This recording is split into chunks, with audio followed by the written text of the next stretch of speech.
So if you thought Patrick admitted to some heinous things last time, then you're in for a wild ride. Because Patrick, the head of the DaddyDaughterDreamTeam, which has now become one of TikTok's biggest and worst incest-based families, has now come out with information so disgusting that it makes everything before this point look like a nice long walk on a breezy summer's day with a pistachio ice cream and a cute ostrich. Now look, obviously I want to get into all that, but before that, excuse the background change, I'm in Florida at the minute, but more importantly, we're aiming for 300,000 subscribers by the end of the year, and if we don't reach it, I am going to burn every Waffle House in this country to the ground. And I'll vlog it too and put it on my hot new second channel where I'm vlogging my experience here in Florida. By the time this video comes out, 1 or 2 vlogs should already be out, so if you're at all interested, then check it out. It'll be top link in the description, so subscribe to both of them, but this one mainly because we're so close! Anyways, for those who aren't aware of the Daddy-Daughter-Dream-Team, I'd recommend you go watch my other videos on the topic because this is one of the few scenarios where, like, actually having context is almost vital in understanding just how decrepit Patrick is. But for those who are clued up, the lady who interviewed Patrick and sort of coaxed all the information out of him last time has now done an interview with someone else where she revealed sort of the, I guess, private communications that she was having with Patrick, where he admits a lot more than he did in that initial interview. And vitally, she comes in with the receipts to back it up as well. And again, this is like, this makes the Ariana account look like nothing. Like, that was pretty unforgivable as it is, but now I wish it was just that. You know, let's just jump into things, right? The actual interview is like 3 hours long. We're not going to watch all of that because I'm not a madman. I've got a very conveniently edited 12-minute sort of most important, biggest hits from the interview, if that makes sense. So without further ado, let's just have a look, shall we? On vacation, you're with your family. He contacts you for a second interview, or did you contact him? I think I think it was just like a back and forth. I don't think I was like, okay, let's do a second interview. We were just talking about the live and everything, and that's when we were just trying to need more to say. So again, I don't want to sit here and go, I'm playing him.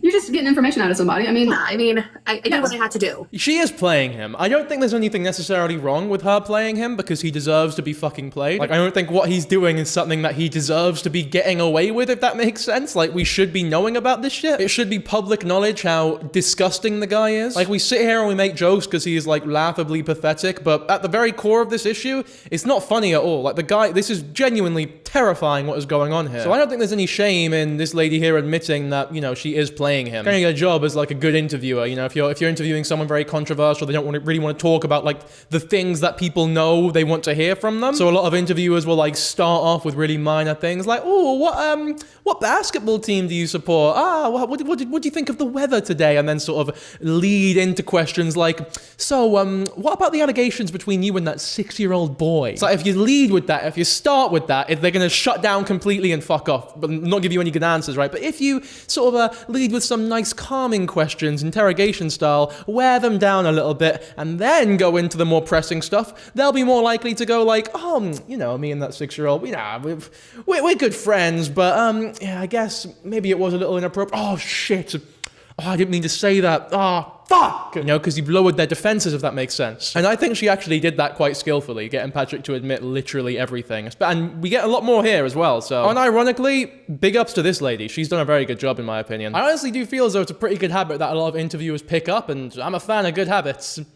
Which is why this video is sponsored by Fume. I'm sure we've all learned the hard way that regardless of the habit, quitting cold turkey in most cases is ridiculously hard. Especially when you're as neurodivergent and loopy as I am, which statistically a lot of you are. So what every credible source advises, as opposed to quitting cold turkey, is replacing the bad habit with a better one. That's where today's sponsor, Fume, comes in. It's not a vape, it's not an e-cig, there's no smoke, there's no vapor, there's no nicotine, so you can use it anywhere pretty much. It's literally just flavored air. You draw through it, you get food grade flavor, there's no chemicals, and there's no addiction. Just pure, unadulterated satisfaction. To be honest though, it is a little addictive, but in the best way possible. It's got like a magnetic fidget design, so it makes it super fun to mess around with. It clicks and it like bounces and shit, and it's pretty cool. I was testing out this morning and ended up fidgeting with it for like hours without even noticing. It literally took me having to grab a sandwich from Walmart's grab and go section to realize that my hands were full and I still had this thing in my hands. Now I know what you're all asking after that, and yes, it was fucking disgusting.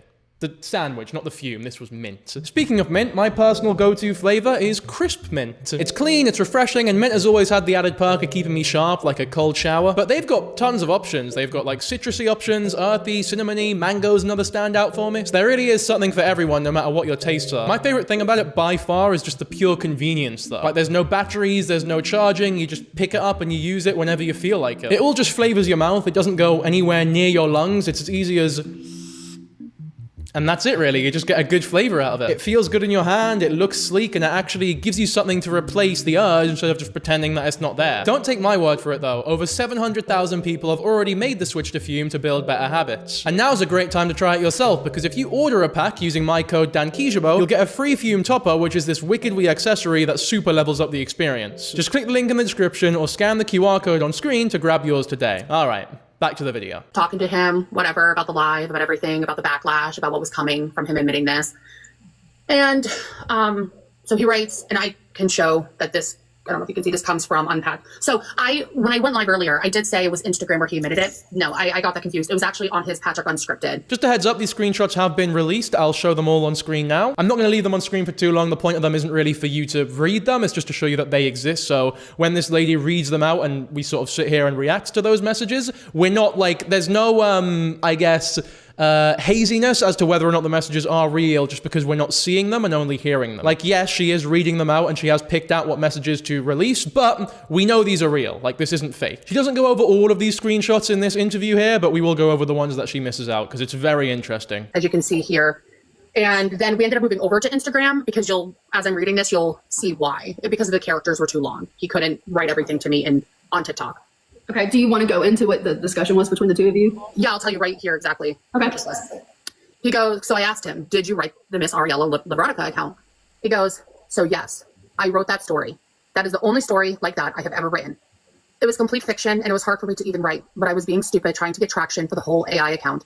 And terrifying as it is most of the top read stories on Librotica. Okay, so immediately we got the worst admission by far, which is the admission that he wrote the Literotica account. Now he says that he only wrote one of the stories. It doesn't make any fucking sense. He's doing the exact same thing he did last time where he was like admitting to one thing, hoping that it makes him more credible in that he didn't like admit to the other things. Like, oh, maybe if I admit to this one wrongdoing, it'll make it more believable when I deny all the other wrongdoings because like I come across more honest now. That only works if you're talking to an utter fucking fool. I think, to be fair, I think even they would clock on that it's like bullshit as well. I don't think anyone believed Patrick when he said that last time. I hate this like virtue signally sort of like, oh, that most of the top stories on Literotica are like incest based, and oh, that is so terrifying that that's the case. Oh, I wish that wasn't the case, but you know, I really wish I didn't have to do this, but I have to write an incest story about a mother shagging their son or whatever. I really don't want to do it, but there's no other choice, man. It's the only way I'm able to live my life. Here we go, hot mummy fucks stud son. So I'm sorry, you did not make this because you had to, because you don't have to. No one is in a position in life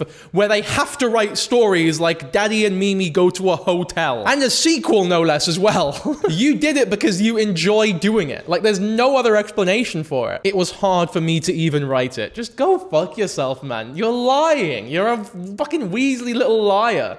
There, I said it. Now you know everything that we have lied about except for one thing.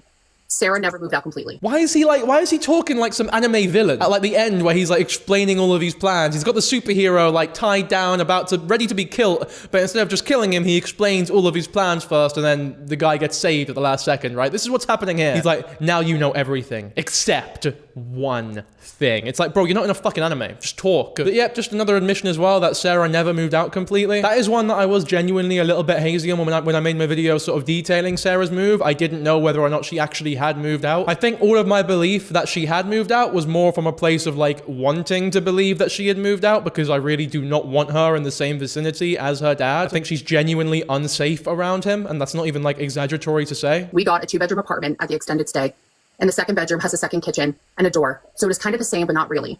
So many people were pressuring her to move out, that she just wanted to try to get a break from it all, and she didn't want to leave TikTok, so she felt it was better just to make people believe she left. That is it. That is the full truth. But in order to truly understand how I could possibly justify trying to make money off of that, then my life and the events leading up to it are even more important. So do what you will with this info. If you are willing to hear the rest, then I will put together a biography of my life as short as I can. Pray my trust is not misplaced. A biography of my life. So an autobiography. You're not a very good fucking writer. Fucking author doesn't even know what an autobiography is. Why would you say biography of my own life? Just say auto. There's a word for that. It's like if someone asked me like, oh, what do you do for work? And I was like, oh, well, I make videos and I upload them to YouTube. Okay, so you're a YouTuber. Why are you giving me this like long-winded explanation? Oh, by the by, the fucking customs guy at the airport when I came into Florida was annoying me. He was some weird little guy. And he asked me, so, what do you do for work? And I'm sat there like, fuck, okay, here we go.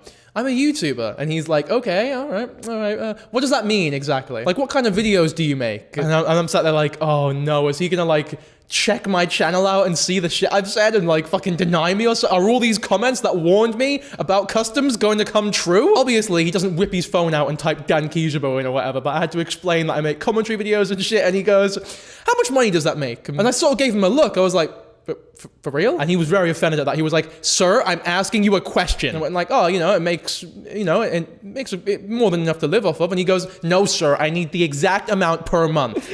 I'm like, I'm baffed at this point. I'm like, fuck's sake, I'll just say it because like, I can't be bothered to stay here. I don't want to risk anything. So I say it and he's shocked. He's like, you're telling me they pay you that much to just sit down and talk? And I'm like, bro, can you fucking let me out, please? Like, why is this important to the safety of your country? The Dan Kijabo YouTube channel. I don't say that, obviously, but I'm there for like 10 minutes. The line's being fucking held up. It's a long line. Long story short, people just need to get to the fucking point. Like, stop with this long-winded, flowery bullshit. And Patrick, you need to learn some new words. Like, yeah, like, sure, write me the biography. I'd like love to hear from the beginning to now, like everything.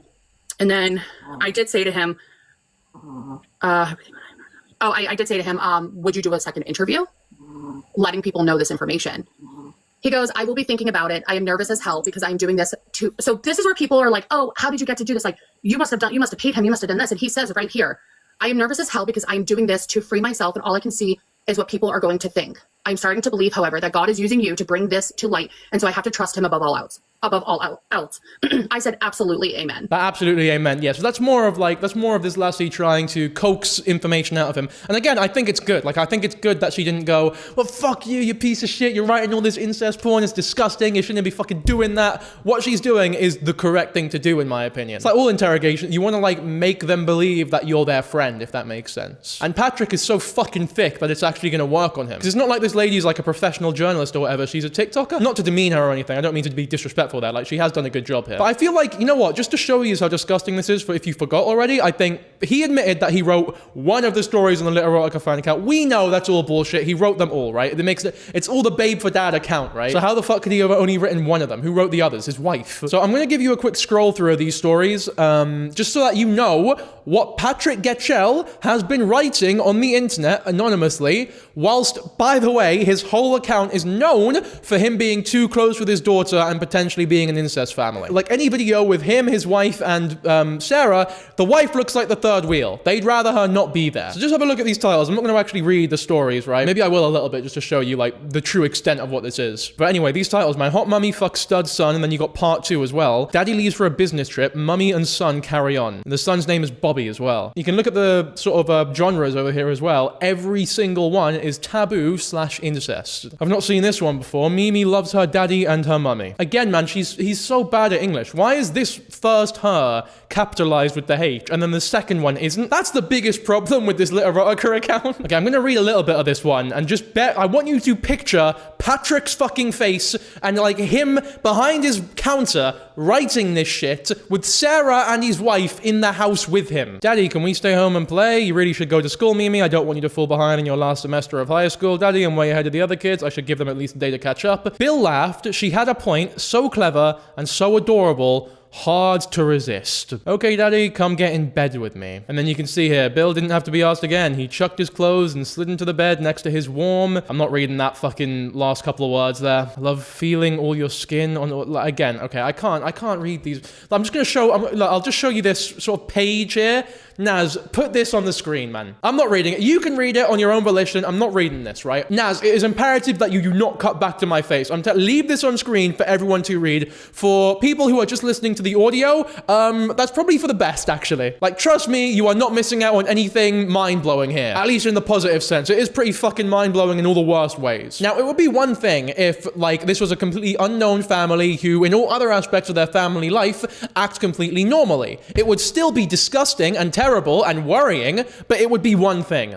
But this isn't that. This Lit Erotica account and all the stories here, the tens of stories here that are written exactly like this one, is only like one factor in a multivariate situation here where every single aspect of every single video that they've ever put out all points towards Patrick liking incest and liking children. He made like borderline AI CP on the Ariana Brigmon account. He sat here making barely legal incest pornography. And the thing that he's famous for online is being way too close to his daughter, even going so far as to propose to her with a fucking purity ring. Now, when you add all those things together, it really does not paint a pretty picture. Like, this whole thing is so unbelievably grim and like just wrong and horrible and not funny in the slightest. If Patrick wasn't such a pathetic wee like creepy fucking sleazeball, I don't think we find it funny at all. Like, if he wasn't trying, if he didn't genuinely believe that he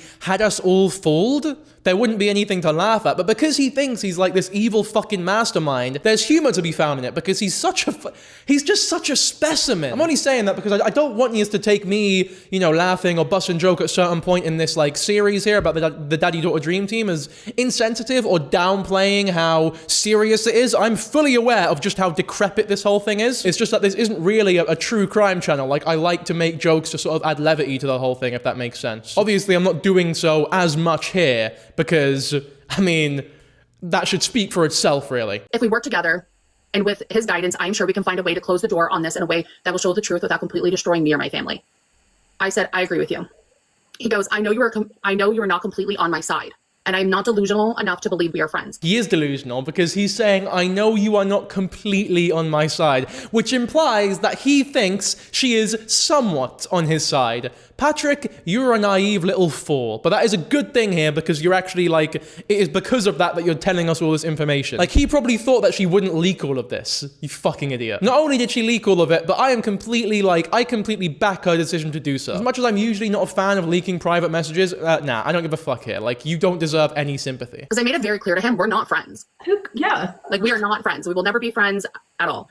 But I believe you have the right intentions, and ultimately something like this requires a not so neutral party, because in the long run, if I worked with someone who was already my friend, then everyone would question it even more. So you have it right here. He says it. That's true. It's a good thing that you have no fucking friends, because then it would actually be a little bit of a problem. And yeah, I refuse to believe that Patrick has friends. There's just no way. If Patrick has even one single friend, then anything is possible, really. I'm sure we can find a way to close the door on this in a way that will show the truth without completely destroying me or my family. It's not possible, man. You're fucked. And by proxy, you fucked everything for your family as well. Like, you have ruined your life and you've ruined their life. Your daughter's like, it's done now. And this is the big fucking problem, is like, you have caused irreparable damage to your daughter's life. If she never clocks onto the fact that she's been fucking manipulated and abused her entire life at this point, then that's obviously a horrible thing. If she does eventually clock onto that fact, it's not as though everything you put her through is just going to disappear. Like, that has lifelong effects. And not only that, but it's all on the internet now. Every moment of her defending you, everything is on the internet. All these stories, the fucking weird obsession you had with that one celebrity, the AI CP that you were putting out. It's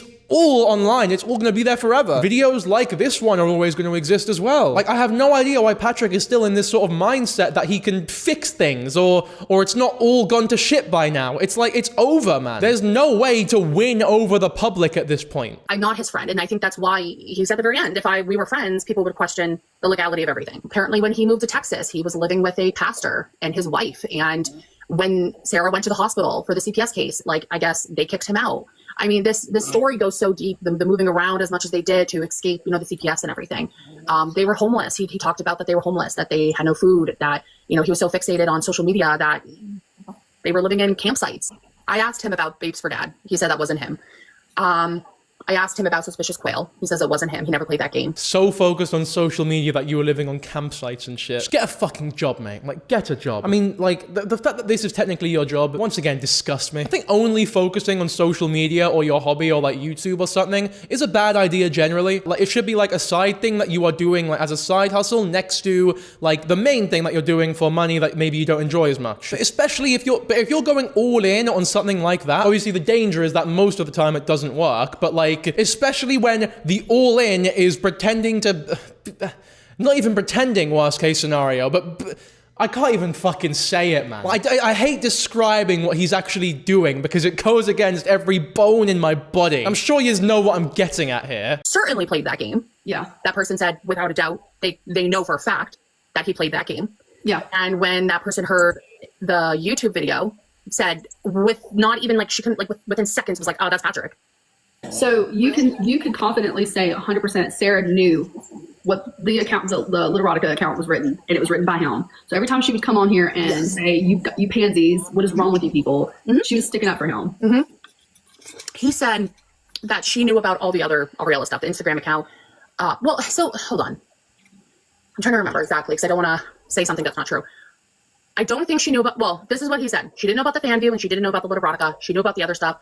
But then when it all started to come out, he felt like he had to tell Sarah and Teresa. I was told, because this person was around during this incident. I don't think it matters whether or not Sarah knew about the accounts. Like, I don't think if she did know, it makes her sort of complicit in all of this. Like, she's someone who has lived with Patrick her entire life since birth. So she's completely been like under his thumb, under his manipulation. There is not one moment of freedom that this fucking woman has had. She got proposed to with a fucking purity ring, and that's their biggest video. It has millions of views. The whole world knows about it. And she thinks that that's totally okay. That should tell you everything you need to know. Like, she's been completely brainwashed by her father. Like, one of two people that you should trust most in the world has fucking betrayed her like that and just dictated the direction at every point in her life towards the worst possible direction. I don't think she has a job. She's not moved out of her pet. Like, her dad is keeping her close to him at every, because the higher the chances, I guess for Patrick, the further away Sarah gets from him,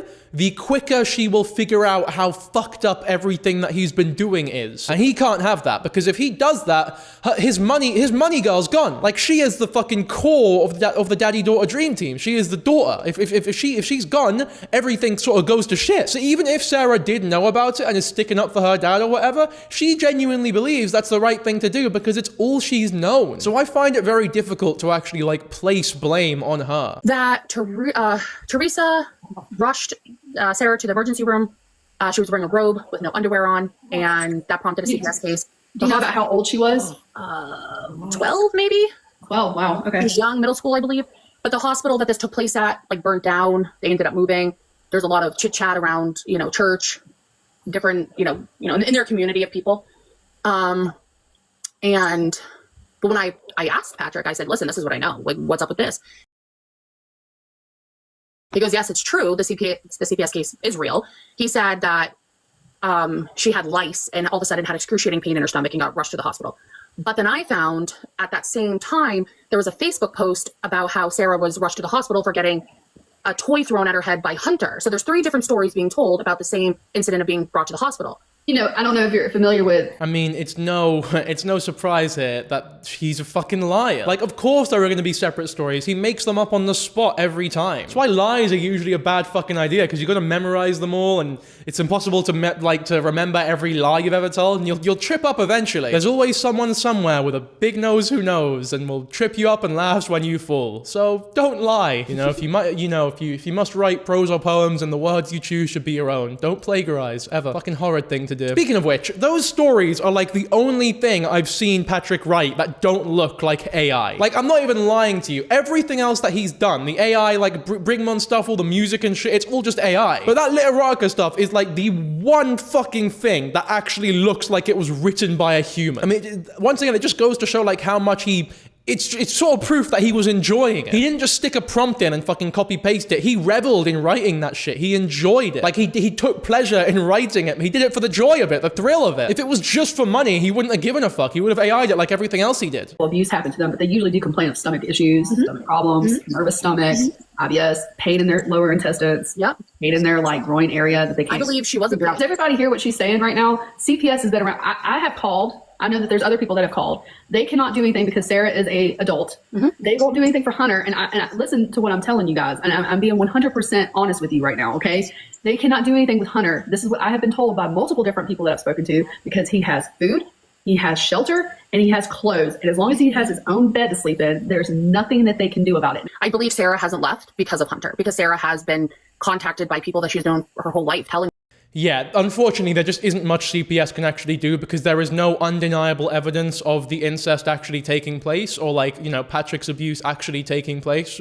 All they know is that Patrick's a fucking weirdo, but when they go to visit it, everything supposedly looks okay. But the children don't look as though they're in any imminent danger. They have food to eat, a bed to sleep on. So optically, it looks a lot more, I guess, pleasurable and normal in terms of, like, family-wise compared to maybe a different household where the children literally can't put food on the table or don't even have any beds. You know what I mean? Like, comparatively, there's just really not much CPS can do here. Maybe with all these fucking admissions, maybe there's, like, more of a case to be made for a case to be made. But thus far, yeah, I mean, real fucking problem. Live with me. I will pay everything. Like, whatever you need, let me take you out. And she won't leave. She will not leave. And I've said this before. Hold on. I was told that Sarah is like the parent to Hunter. She makes sure he showers. She feeds him. She homeschools him.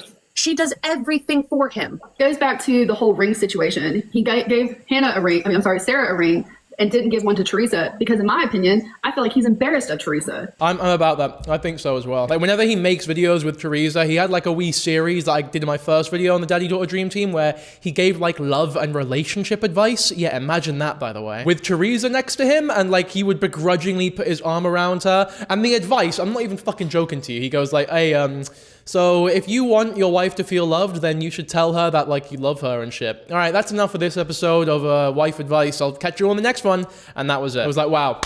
Unbelievable. Fuck. I never would have thought of that one. Cheers. But it looked as though he would rather have been anywhere else. Like, whenever he's in videos with his daughter, he looks like he's having the time of his fucking life. When he's with his wife, he looks like he'd rather be dead. And as grim as it is to say, I feel as though the reason why his son, Hunter, doesn't get as much attention is because he's not interested in men. Which I realize, saying it out loud, it's so fucking grim to say. But I honestly believe that that is the reason. And that he so desperately wished that Sarah was his wife.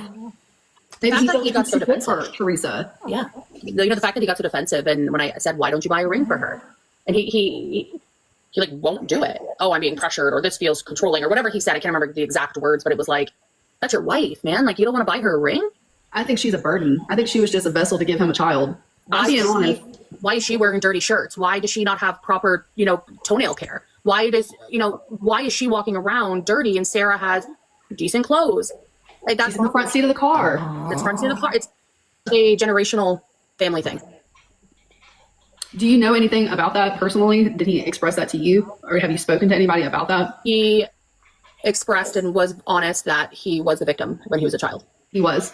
Not a fucking excuse in the slightest. And by the way, might not even be true. Like, I usually am very hesitant when it comes to, like, not believing victims of stories. But in this case here, I would not doubt at all if he just made that shit up to make himself seem more sympathetic or justify this at all. Because there are some people who will go, oh, well, that explains the situation a little bit. I don't fucking buy that at all. It does not justify anything. It does not explain anything. It does not excuse anything. Like, the behavior that he is exhibiting is just as bad as though if nothing happened to him when he was a kid. I'm not saying I don't believe him, but I'm not saying that I believe him either. What I am saying, though, is bigger than that. I'm saying regardless of whether or not what he's saying is true, it doesn't fucking matter. There was an OF account that came up that they had somehow linked it to Sarah. Do you know anything about that? Yes, actually, I think this was around right before I left. Okay. I saw something and I asked him. He said, absolutely not, but I don't believe it. If you want the truth, I think he's lying to me. I don't believe him either. I'll show you a TikTok about that OnlyFans account that it was, yeah. Sarah had an OF account at one point. Luckily, I don't think any like explicit images or videos were being shared on it, but the optics of having like, you know what, we'll cross that bridge when we get to it. It'll be soon, don't worry. This interview's almost over. I spoke to someone that has an actual OF account, and they told me to make the account, you have to send in a driver's license with your picture, and you have to that to him. I'm like, that's neat. This is a verified, like, this site is very protected for the laws surrounding it. Yes. Like, this is a very serious platform. Like, they take precautions very seriously, Patrick. I don't believe you. Yeah, so those are all great points. Like, the account had her face on the banner and the profile picture or whatever. You kind of need to send in verification and shit. Like, and also I don't think anyone at that point in time, because this is quite old as well, I don't think anyone would impersonate her. I do think it was her. I think it was like you know what? I'll play the TikTok that exposed the Sarah Getchell OF first, or at least like gives us the overview on it. I don't think this is the initial expose or whatever, but we'll talk after it. And I don't know if she was posting anything on it. explicitly, it doesn't look like it. I think she was using it like a Patreon, and I think eventually we can all guess what they were going to post on there eventually. Right, so that was the OF account there, and like she said, there was no like explicit images or whatever. It was being used as a Patreon, but why wouldn't he just use Patreon? It's because they know, well, Patrick knows, that the optics of having an OnlyFans account is so controversial and so maybe, I guess, misguiding for some people. Like, they will go onto it expecting a certain type of content, but then they can fall back on the excuse of like, well, no, OF doesn't always have to be that sort of content. It's we were just using it as a Patreon for like true fans to give us some money and like support us a little bit more. It's like, no, we all know what you're fucking doing here. Because if you really wanted that, you would have just used Patreon. Seems legit from what they have shared. Is it true? I mean, at the end of the day, it's not that big of a deal. Lots of people have OF. Seems in order to make an account, it has to be verified with an ID. And then I said, actually, I have a question for you. Want to do the live tonight? I was trying to get him to do the live because we had to. So this is her now reading the messages that she was sending to Patrick about the OF account. If we did this like kind of spur of the moment live, would he be more inclined to maybe, because he's tired, overwhelmed, there's so much on his brain, like would he slip up, right? He goes, honestly, Sarah says it isn't hers. And at the end of the day, I believe her. Reddit also posted about it, and there's no guarantees, as they said. You do have to verify with an ID, but that doesn't mean you have to use your real. Sarah says it wasn't her, so I think that's sneaky as well. He's sort of shifting the blame onto Sarah. Like, okay, well, if it's not true, I'm not the one who lied. It was Sarah, and people seem to be on her side. So you're really gonna call Sarah a liar? Come on, guys, that is just. Why would you ever do something like that? It's like, no, you did it, and now you're trying to shift blame onto her. You fucking pleb. I really hate this. Almost said the C word there. I hate this twat. Fucking fat wanker. Honestly, he's such a twat. Somebody, a friend, had come to me and wrote me a message telling me that when they were kids, they went camping and Patrick tried to come into their tent in the middle of the night. And she had actually went to her parents and was super uncomfortable, and she kind of just never really saw them again. Oh, can you elaborate? Why did Teresa try to leave Patrick? What happened? Why did she stay? Well, I heard that she had a little thing with another man. Teresa, my God. Yeah, I believe it was at her work, if I remember correctly. And yeah, but I think she got scared and she ended up not leaving, I guess. And What?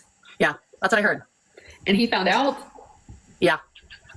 Wow. Found out or talked to about Patrick, knowing that he's on Roblox. Does that give you any kind of red flags? Why is she on Roblox, man? What's Patrick? He's not playing Dress to Impress, is he? He's not playing fucking Roblox Fortnite. He's on Roblox to talk to bastard children. Why does everything he do have, like, he thinks that there's plausible deniability there, that he can get away with going, oh no, I just enjoy Roblox. I think it's a very beautiful game and I love playing it. It's like, go fuck yourself, man. There's no plausible deniability here. I feel like even if you were fucking talking to a corpse, they would come back to life to tell you that you're bullshitting. Like, even a dead person wouldn't believe you. I don't allow my kids to play Roblox. I know what Roblox is. It's a cesspool of PDF files who go in there and contact children. The fact that he is on there just validates more how I feel about him. It's like, what, you're gonna go on Yubo next, Patrick? Oh, I just want to make friends. I love children and I want to act like a fatherly figure to them. It's like, no, get off Yubo, you sad sack of bums. That goes to minors on Yubo as well. Don't go on Yubo, man. It's putrid. Like, you're a grown man. Like, you have a PlayStation, you have an Xbox. Like, go play your adult games. Go on Xbox Live if you want to talk and communicate with other people. But the fact that you're hiding behind a profile and God knows what you're saying in chat rooms is vile. Yeah, it's dangerous for sure. 100%. And people are asking about Jenna. Yeah, that was on a list of things to ask, actually. Patrick said that 100% that was not Jenna's picture on his Ariella, that he used a AI generator. Don't believe him. I think it matches up to Jenna very easily.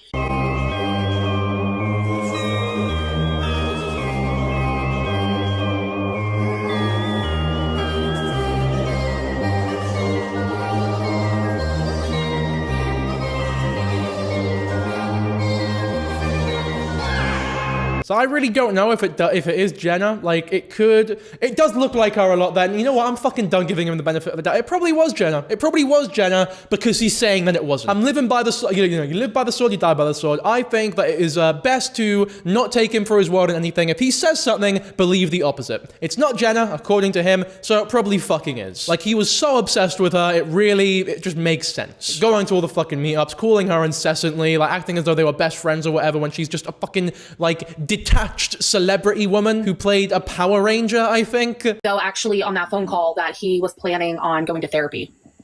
Don't believe it if you want the truth. I don't believe it either. He doesn't have a person or a window to throw it out of, and he's going to make money to go to therapy.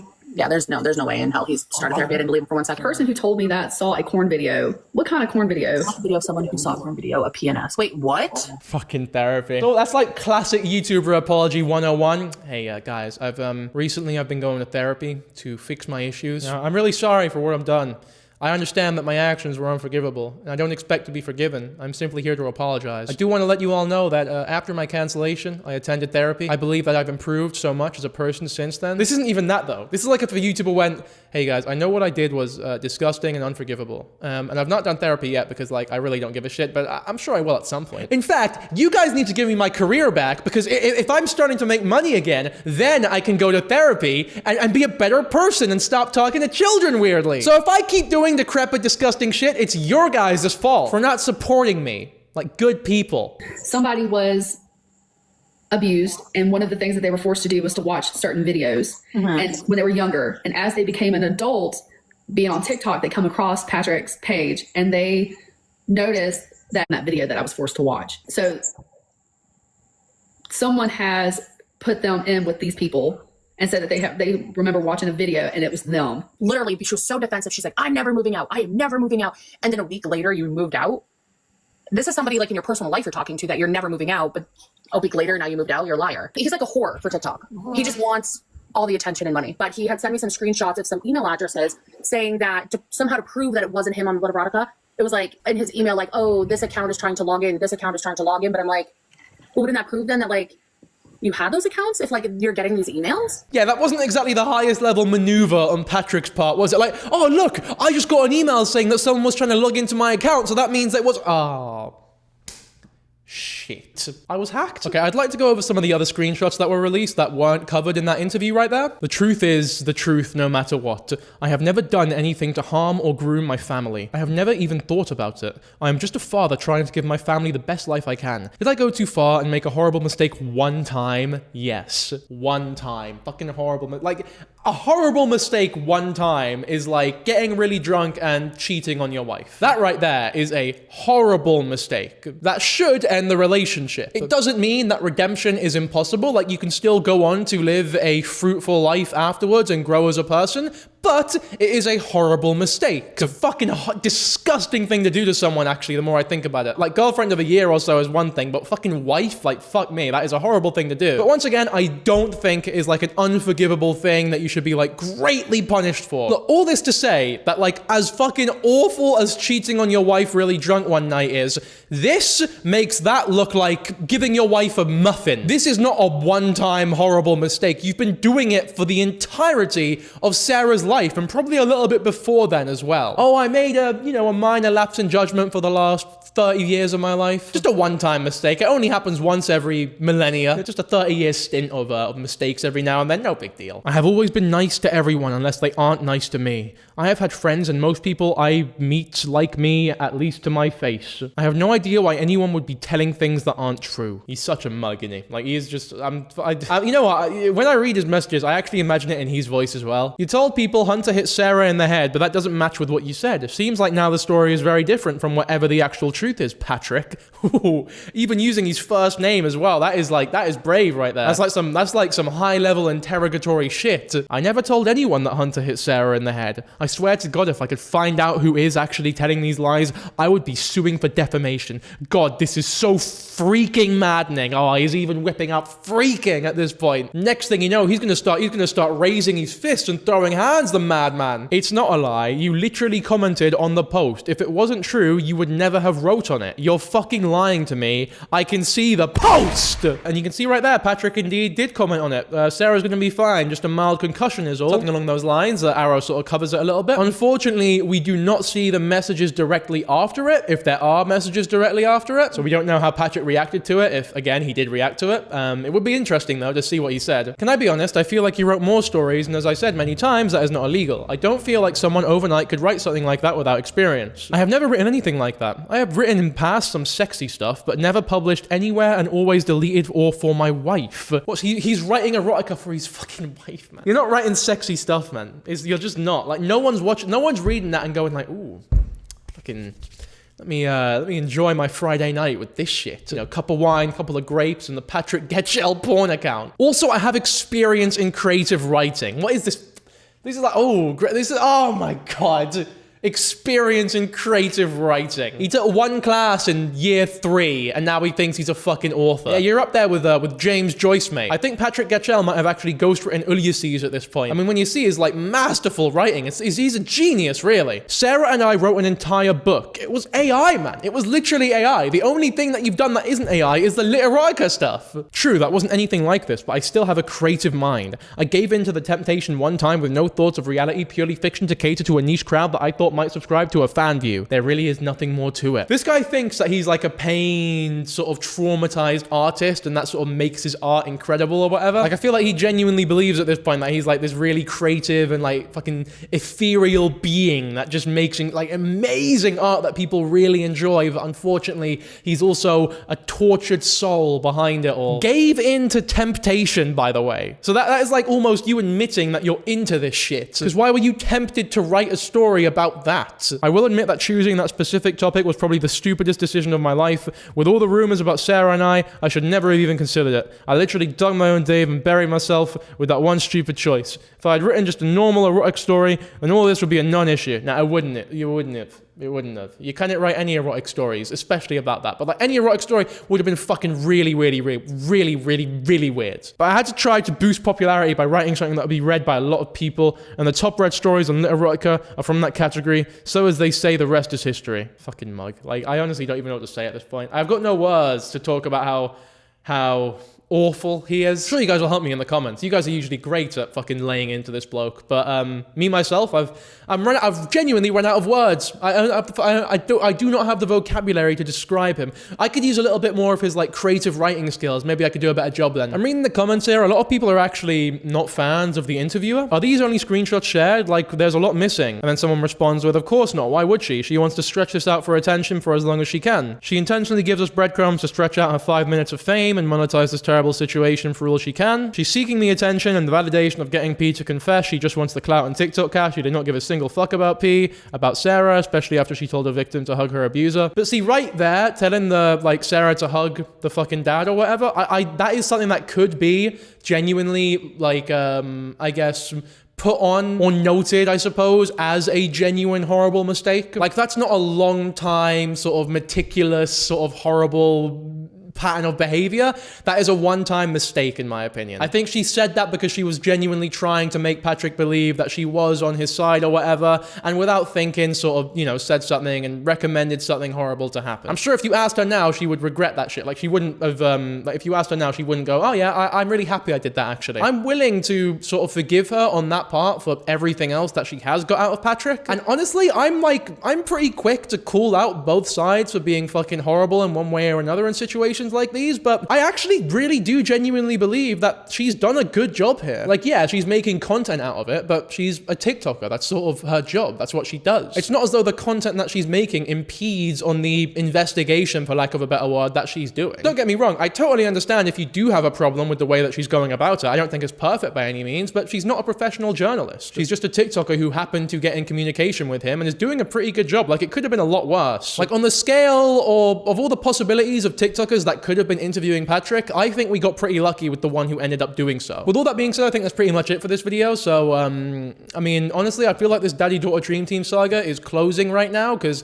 I think that lady deleted her account because of all the shit she was getting. She's a mother. She doesn't want to sort of introduce all this fucking hatred into her life. From what I understand, all the money made from the lives as well has gone to charity, which is a good thing. So again, kudos to her for that. But with all that aside, I guess hopefully Israel having a good day. And hopefully you enjoyed the video. If you did, be sure to subscribe. We're aiming for 300k by the end of the year. Also, have a look at my second channel, Shepherd Boy. Or you know what? I might change the title or the name of the account at some point. I quite like Shepherd Boy. It's got cool origins. If you know, you know. Only real ones know the origins of Shepherd Boy. But if need be, I'll change the name. It's more of like an intimate channel where it's just sort of like, if you want more of me or want to see what I'm about, what I'm doing, there's no effort on that channel to appeal to an algorithm of any sort. It's just sort of me dicking around. So if that sounds cool to you, then give it a look. Also, if you're a Floridian or an American and you want to see my experience in your country, I think you'll find it quite funny. But more importantly, subscribe to this channel, right? That's the important one. And like the video. And comment, preferably, something nice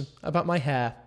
But whatever, man. That's really it. So I'll catch you on the next one, hopefully. Bye. And remember to use my link in the description, code DanKijabo at checkout, or scan the QR code on screen for a free Fume topper when you order the Journey Pack. Cheers!